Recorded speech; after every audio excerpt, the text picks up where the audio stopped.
The champagne cocktail is a classic, elegant drink that dates back to the mid-19th century.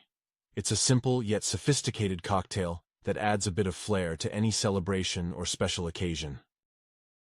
You will need the following ingredients. 1 sugar cube. Use a white sugar cube. 2 to 3 dashes. Angostura bitters. Angostura bitters are the traditional choice and add a nice aromatic depth to the cocktail. 1 ounce cognac or brandy.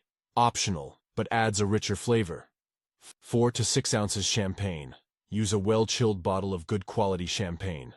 1 lemon twist for garnish. For equipment you will need champagne flute, bar spoon. Here are the instructions.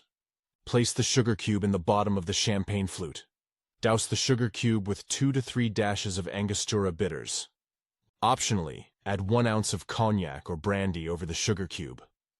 Slowly pour the chilled champagne over the sugar cube, filling the flute. Stir gently with a bar spoon to help dissolve the sugar. Garnish with a lemon twist.